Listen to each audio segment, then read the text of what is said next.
Are photos with the SX-70 coming out too dark or too bright?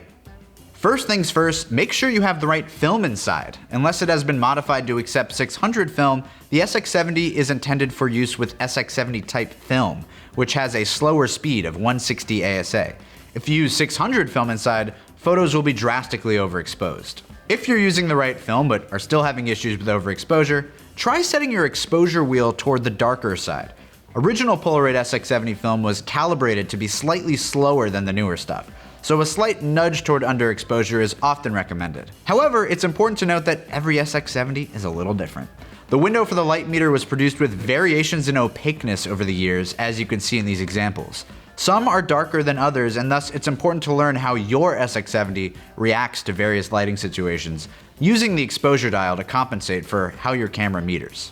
We also see a lot of users testing their cameras indoors, resulting in underexposed images with motion blur. To know if your SX-70 is functioning in tip-top order, shoot in broad daylight. Polaroids love light, and with 160 ASA film, it's really calibrated for brighter lighting situations.